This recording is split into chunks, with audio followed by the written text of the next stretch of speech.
The main meaning of the Christmas Carol is the story about redemption.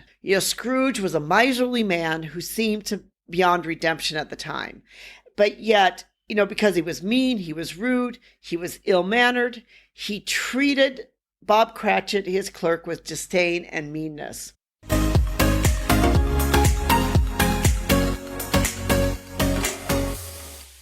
Hi, this is Anita from the Dusty Roads podcast, which is all about living our life as a global citizen.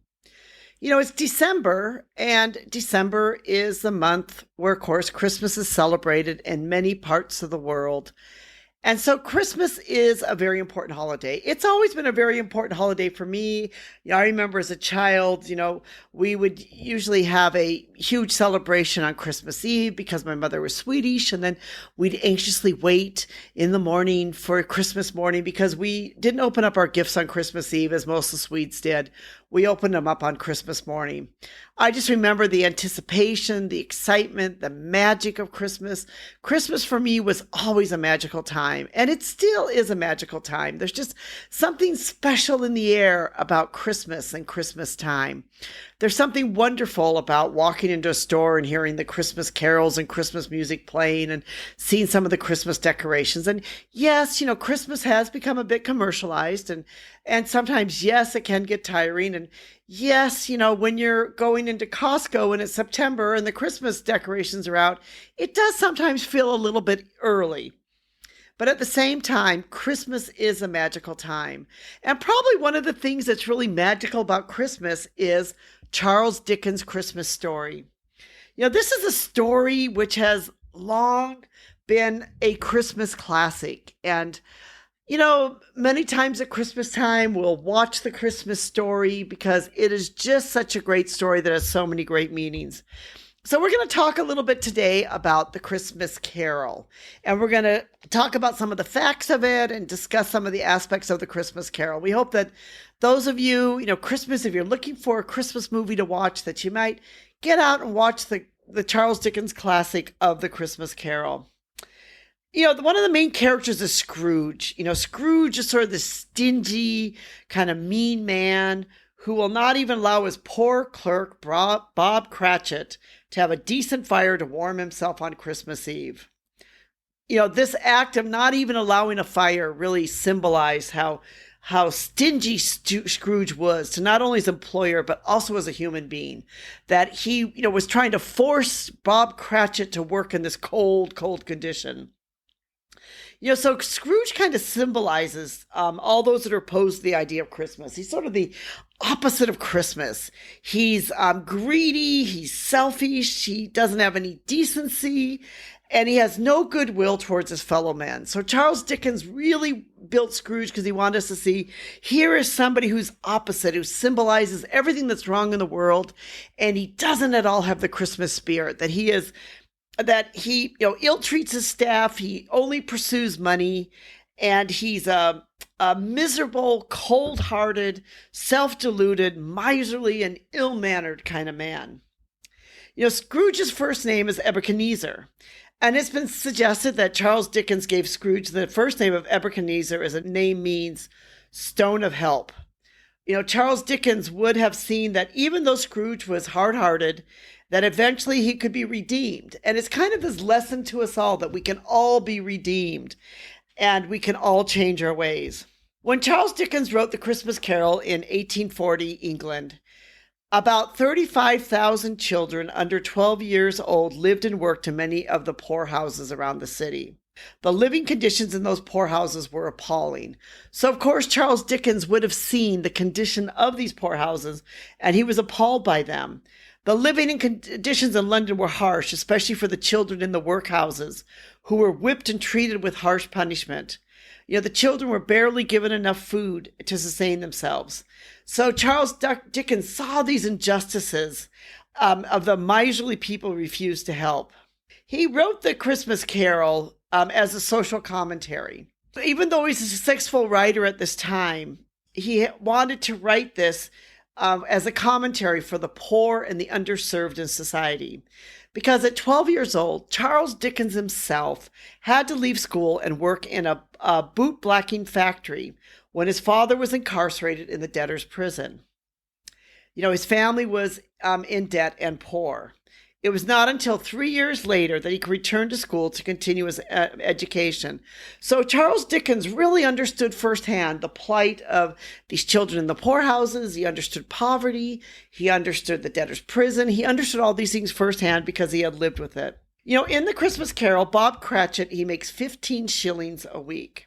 Bob Cratchit had a lot of children and mouths to feed. So we don't really know what kind of wage it was, but one of the PoliFact said this about it. Cratchit, as a relatively skilled worker in the time when 40% of the men were illiterate, would have been well paid for that time, though he lived in a high-cost city. But he said his wages, based on a 60-hour work week, amounted to a meager purchasing power of only $1.70 per hour in today's U.S. dollars. So that's really how, he's overworked and he was basically underpaid. So he was not the extreme working poor. He was more like a middle class poor, but he was basically poor because Ebenezer Scrooge was just paying him enough for him to be barely above starvation wages. And so, even though the 15 shillings may have seemed like a lot at the time, it really wasn't, because he basically was just above the poverty line, or basically going into the poverty line at any moment. The Christmas Carol takes place in 1843. The year significant was that London was experiencing some of the most significant population increases ever. And there was a large gap between the rich and poor. And so, children of the lower classes were expected to work in factories, but yet, the rich, had a lot. So there's this real division between the rich and poor. The main meaning of the Christmas Carol is the story about redemption. Scrooge was a miserly man who seemed to beyond redemption at the time. But yet, because he was mean, he was rude, he was ill-mannered, he treated Bob Cratchit, his clerk, with disdain and meanness. But Ebenezer Scrooge represented everything terrible at Christmas. He was not even kind to his nephew, Fred, and his nephew tried to be kind to him. So it was 4 ghosts, and a lot of times this question is asked, like, how many ghosts visited him? But it was actually 4 ghosts that visited him. The first was Jacob Marley, which was his former business partner. The second was the ghost of Christmas past. The third was the ghost of Christmas present. And the fourth was the ghost of Christmas future. And it was actually the ghost of Christmas future that really sort of changed Ebenezer Scrooge. He saw his past, he saw the present, but it was really when he saw his future and he saw how dire this future was unless he was going to change this future, that it really had him change. So the Christmas story is really the story of redemption. You might ask, well, why are there 4 ghosts? Because the ghosts basically come to warn him and to encourage him to change. But it's really the ghost of the future that comes. It's, Jacob Marley's the first ghost that comes to warn Scrooge and tell him that other ghosts will be coming and that he's in chains and things like that. So, Jacob Marley, he was also mean like Scrooge, and he shows Scrooge his chains and warns him that he could end it. He could end up like him, and that there's still time for him to change and that he can become a better man. The ghost of Christmas past, shows him some of his Christmases past and shows Scrooge some of his happier times, and shows him his lost love Belly and her family. And he begins to take Scrooge on this tour of the past Christmases.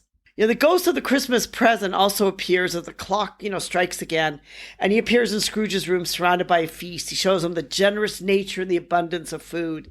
He shows Scrooge some Christmas celebrations, Bob Cratchit and his family, his nephew Fred, and then Scrooge at this point becomes enthralled with Bob Cratchit's boy, Tiny Tim. And at the end, the ghost shows Scrooge 2 children hiding under his cloak called Ignorance and Want, that sort of like represent these children that are sort of in the workhouse. The ghost of Christmas future is sort of eerie. He really doesn't say a word to Scrooge, and he's like compared to the ghost of Christmas present that's sort of jolly and happy and all surrounded by all this food. The ghost of the Christmas future sort of eerie. And he shows Scrooge's funeral where men wonder, what happened with the money he left.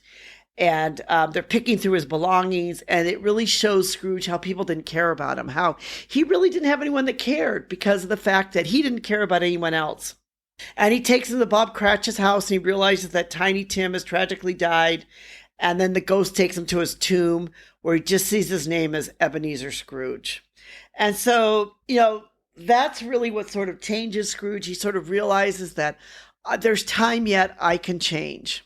So the Christmas story is really, it's a beautiful story. It's a magical story because it's a story about redemption. It's a story about change. So if you have a chance, read the book or watch the movie. And remember, as you're going through this movie, what the meaning of all these different things mean and how Christmas story is a story about redemption, that we can all change and become better in life. Thank you so much for listening to our Dusty Roads podcast, where we're all about living life as a global citizen. If you're somewhere in the world where you'll be celebrating Christmas soon, we'd like to wish you a Merry Christmas and Happy Holidays. We'd also like to thank you for listening to our podcast. We do appreciate you, and we appreciate your time. We'd like to thank our team because we know without a team and team effort, this would not be possible. So we'd like to thank Rico for helping to make this podcast possible. Thank you so much.